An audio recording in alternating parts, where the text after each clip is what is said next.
And then now, to begin this afternoon's session, we will have a presentation on the marriage of digital and retail is the future, to be presented by Ms. Aya Montebon, Director, Shopper Marketing of BBDO Guerrero Proximity Shop. Aya led the shopper marketing business of the Coca-Cola account in Mackay and Erickson after a short stint as strategic planning supervisor in Saatchi & Saatchi. Has actually a very long CV here, but I'm not going to go into that. I just want to introduce her now. With no further ado, Ms. Aya Montebon of BBDO Guerrero. Thank you, Warren. I'm competing with three things with this time slot. I'm competing with the speaker inside the other room. I'm competing with your lunch. And I'm also competing with the expandables. I heard a couple of guys talking about the time slot while they were here. Anyway, I'm Aya Montebon. My Twitter name is Jeje Montebon. So just in case you're interested to tweet me any of your questions. Just a caveat before I start, I'm not a digital marketer. I'm a shopper marketing professional. So shopper planning is my day job, and shopping is my favorite pastime, which makes it perfect for me. It doesn't seem like a job. So even if I work weekends, observing shopper behavior inside the store, it doesn't seem like work. So it's really perfect for me. And the only problem that I have with this job is that my mother thinks that it's an invented job. She doesn't understand it. There was a time that she thought I was a personal shopper for someone. And at the time, she thought she already got it. But shopper marketing is a little bit like that. It's a little bit misunderstood.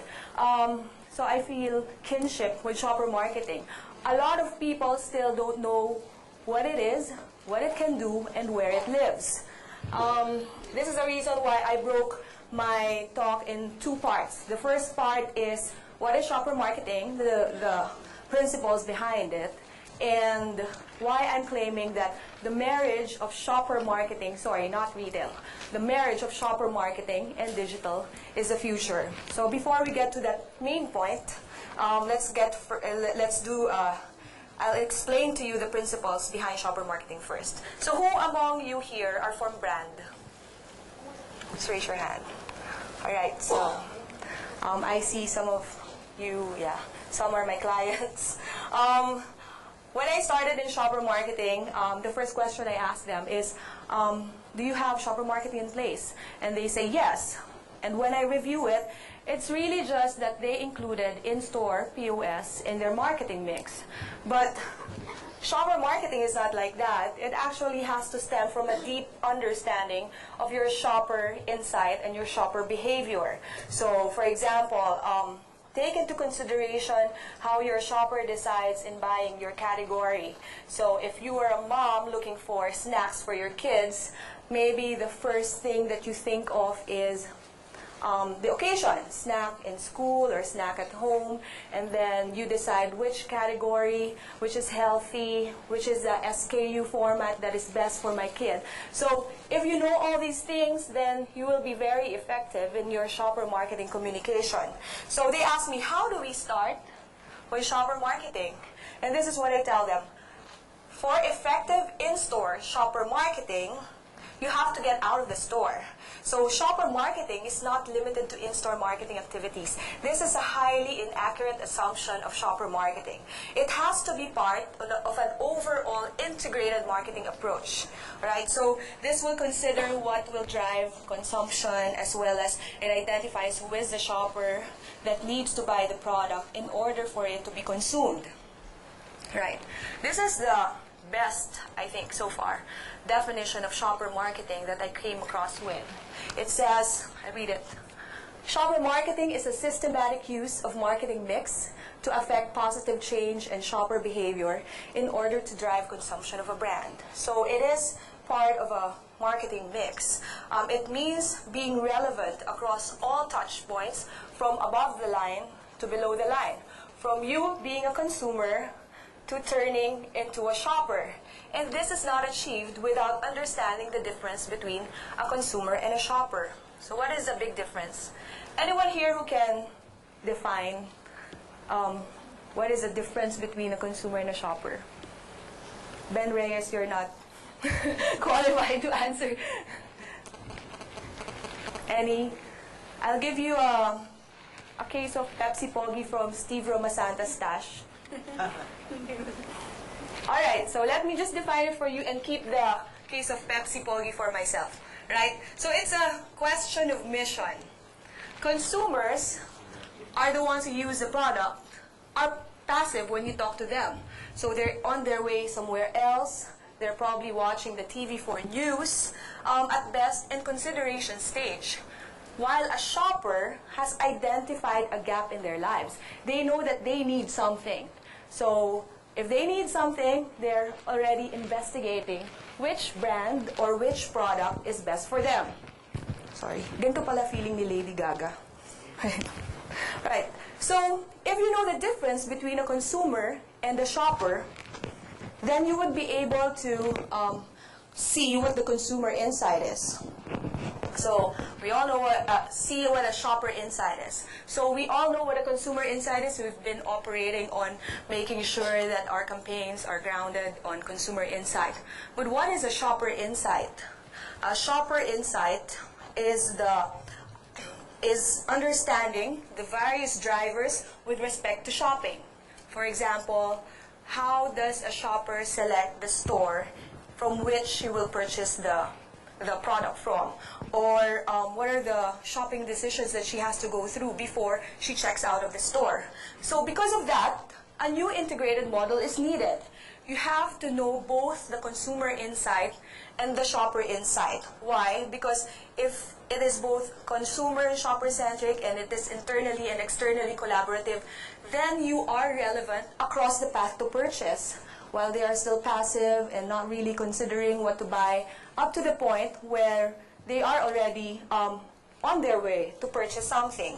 So to understand your consumer, you've got to get to the root of their decision making, which requires a focus on behavior rather than demographics. Is there someone here who works with a trade-focused position or shopper marketing focused position in the company?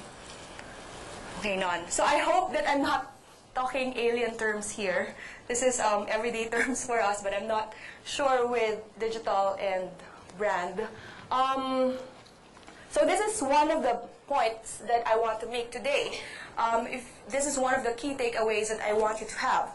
Knowing your shoppers as well as your consumers ensures that your message is relevant across all touch points. We need to understand the shopper by 1, identifying the needs of the consumer, 2, identifying their own needs as a shopper, 3, knowing where they are most likely to shop, and 4, where can we influence them? And that means both inside and outside the store. All right. I have a case study here. This is Nissan that shows how they were able to see how shoppers behave, how they were able to make sure that the consumer insight and the shopper insight complement each other when they rolled out a campaign, tactical campaign.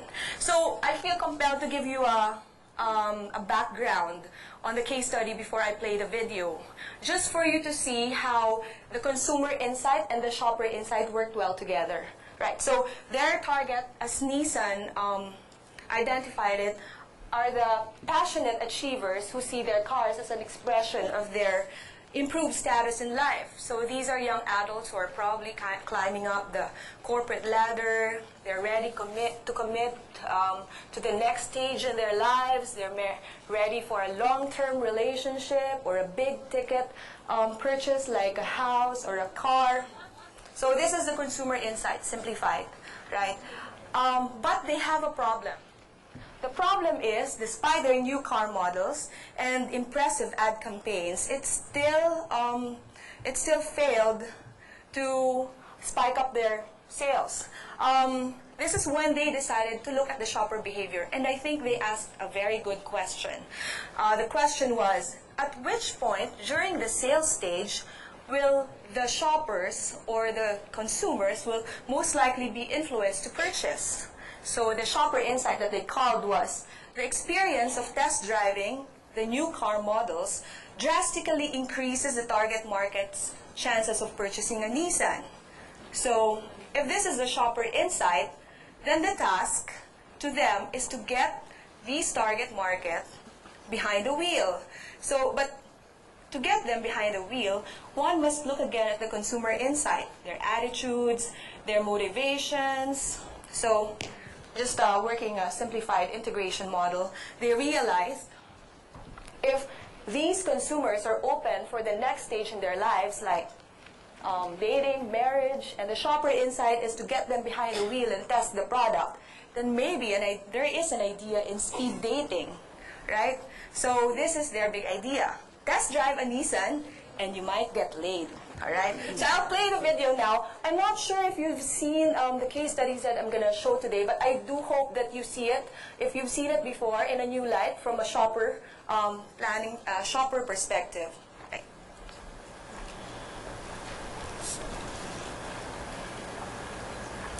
Everything we touch, we shift.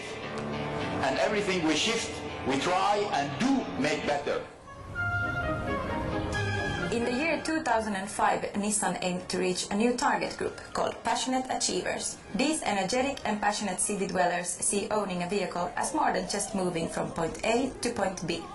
But despite of the revived car models and impressive ad campaigns, Nissan did not seem to be appealing to its new target group.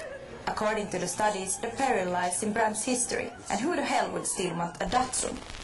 To defeat the old conception, we needed to get the target group behind the wheel to feel and experience the new Nissan range. But how? First we took a little closer look to our audience. Passionate achievers, who are they really? Which led to the insight. If someone over 30 years is still single, one might be pretty fed up with hanging in bars. One probably hopes to meet his or her future partner somewhere else. From where we found our big idea. Test drive a Nissan and you might get laid. Let's forget test drive gifts like grilled sausages and safety vests. Let's organize speed dates in a Nissan instead. Since we were looking for energetic singles living in the capital cities, we went where they head for when looking for a date, to internet's dating services. But not with regular web banners, rather with our car's own dating announcements, actually placed in the profile pages. And so Nissan speed dating was born. Those who got interested in our dating announcements were led to speed dating by Nissan microsite. Here they were able to register for the actual speed dating event. They were also offered a chance to familiarize themselves with their potential dates through a Nissan speed dating Facebook group. The speed dating events themselves were organized in visible locations in the city centers. In Finland and Sweden, the pairs were formed out of 10 women and 10 men. This way, each one had 10 10-minute dates. In Norway, the event was similar, but the pairs were all male and all female, scheduled conveniently during the local gay parade week.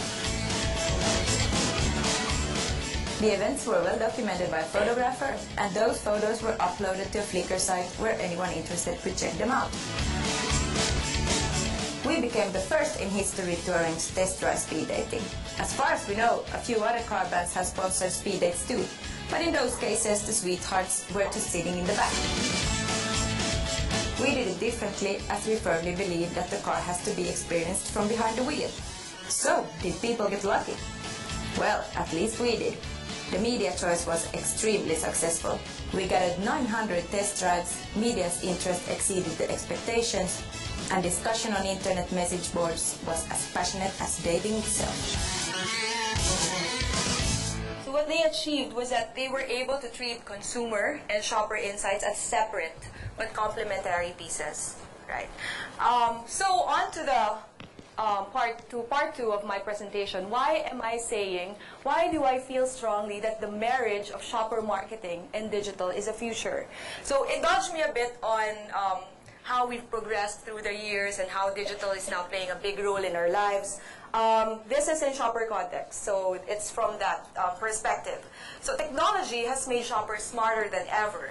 As the ZMOD presentation says, it's Google ZMOD presentation said, it's not that we change the behavior of the shoppers, it's just that information is so readily and easily available that it makes everything faster, the transfer of information faster, and you influencing your friends, it becomes a faster interaction. And because of this, people are in shopper mode more often.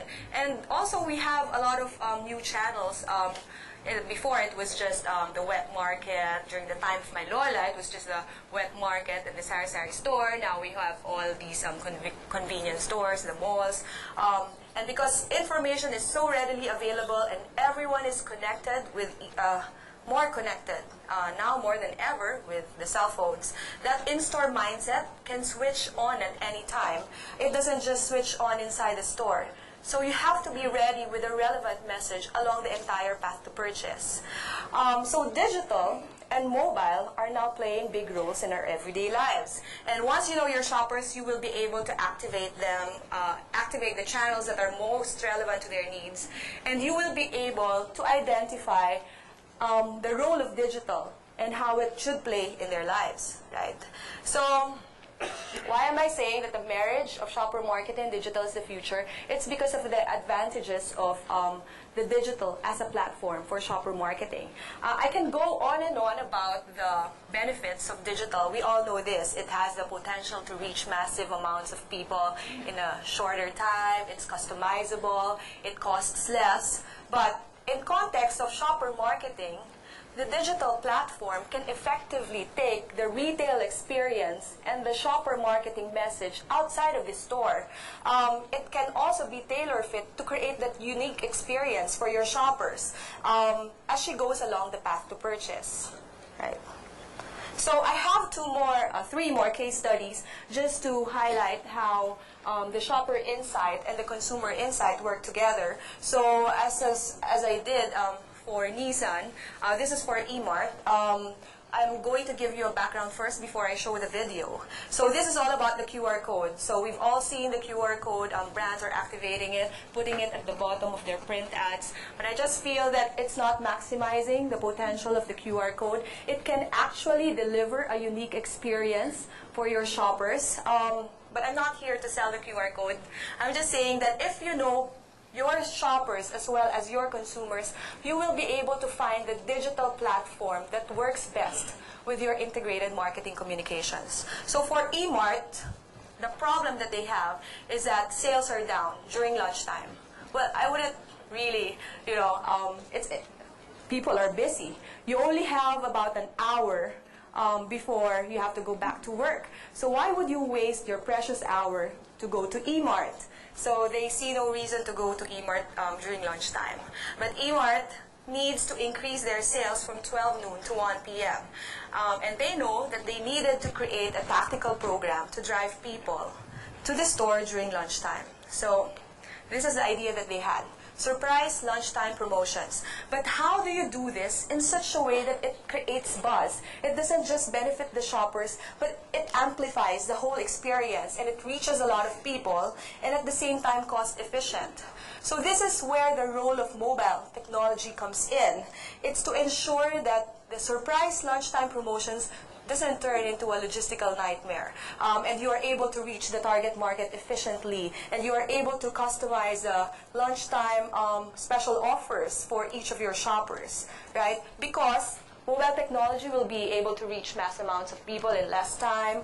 It has on-time message delivery. It's easily customizable and it's interactive. So let me show you the video. eMart is the Walmart of Korea, with 141 chain stores across the nation. However, eMart has a weakness. The sales during lunchtime decrease drastically.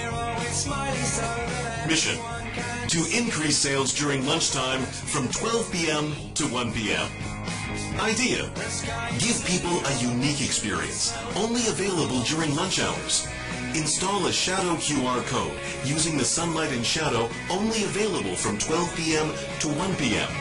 This event is called Sunny Sale. How to: scan the shadow QR code from 12 p.m. to 1 p.m. Automatically skip to the Sunny Sale mobile homepage and enjoy special offers, including a $12 coupon. Purchase items on the eMart application, and they will be delivered directly to your home.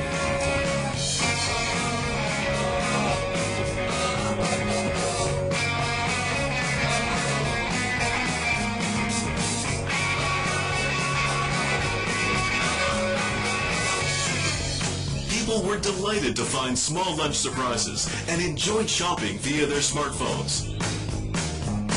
The Sunny Sale event, starting from 13 locations, has been expanded to 36 locations in Seoul.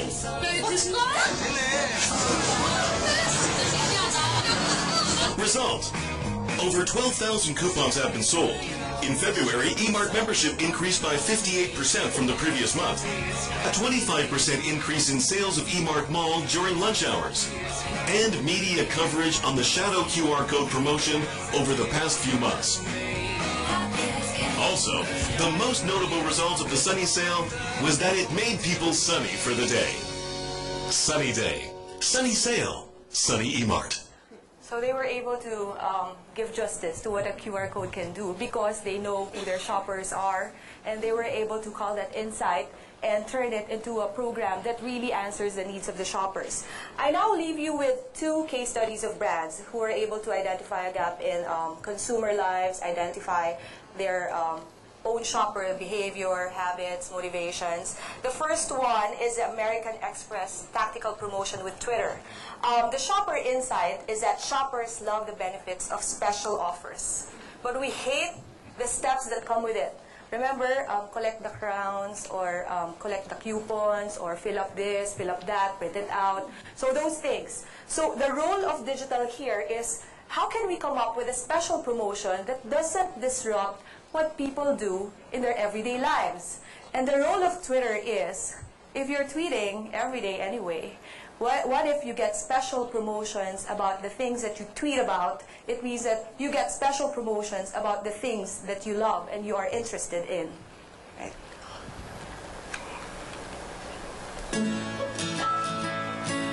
Every day you tweet about the things you love. But what if those tweets could be more than just tweets? Now, when you sync your eligible American Express card with Twitter, tweets about the things you love can save you money on the things you love. Here's how. First, sync your eligible card with your Twitter account at sync.americanexpress.com/Twitter. Of course, your account information will be kept totally private. Then, be on the lookout for special offer hashtags. They could come from American Express or the brands and people that you're already following. Simply tweet the hashtags to have the offer loaded directly onto your synced card. Now, go use your synced card as you normally would. Savings will be applied as statement credits onto your account.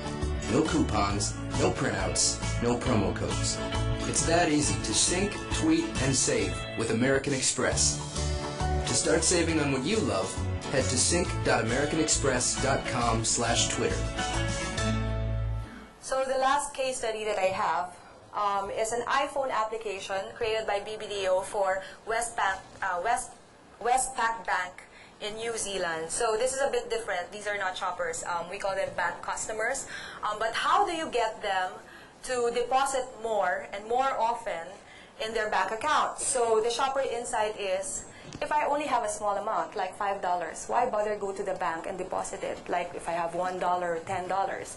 So the role of digital is to give direct access via phone. And the role of the iPhone application is to enable customers to do impulse savings in small amounts. So whenever you feel like shopping, but you know that you don't need it, you just press that button, and that's it. You made an impulse saving rather than impulse spend. Right, so I'll play the video. Oh, sorry.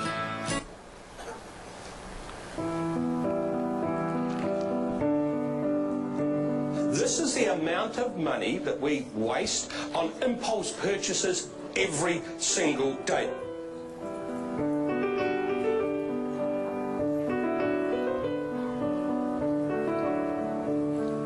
We are shockers when it comes to saving. We are number 23 out of 29 countries in the OECD. The working group says we all need to save more. We need to step back from the edge. Marketing has done a very, very good job of creating opportunities for impulse buying. We've never created the opportunity for impulse saving.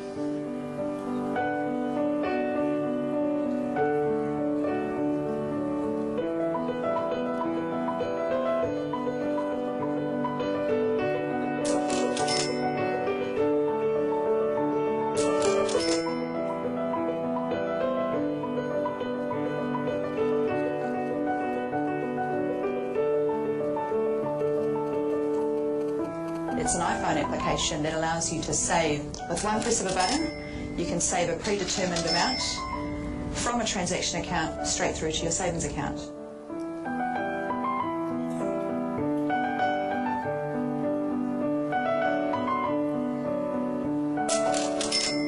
Some innovative advertising, something that Westpac are doing. Yeah, this was really, really cool because it's not an ad, and I think the future of ad agencies lies not in just, making ads and putting them on the TV or whatever, but in coming up with innovative business ideas for their clients. Simply genius, the guys at Westpac. I think this ad was designed just for me.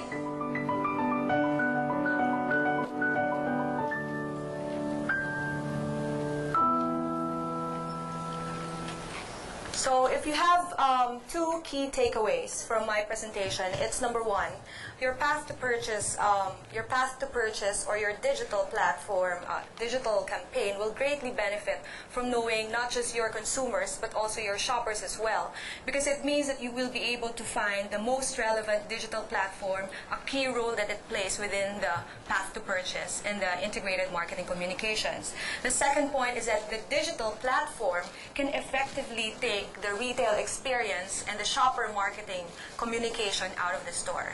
So if you have any questions, you can ask me now.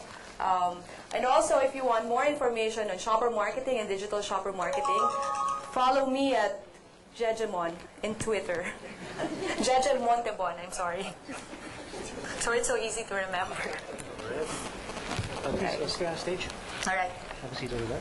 All right.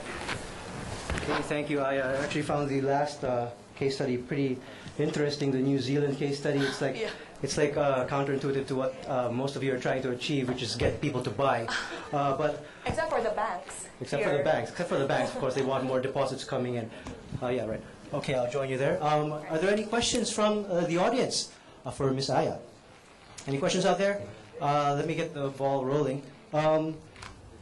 Actually, I liked how your presentation presented the QR code, the e-mark. Yes, it gives it more. It gives it, it gives justice to it. It's yes, there was a justification. It showed what happened after the campaign. There was a 25% jump in sales in the afternoon or the lunchtime sales, which was the actual goal. So that was pretty good. But the other one with the car, the speed dating, there wasn't anything there.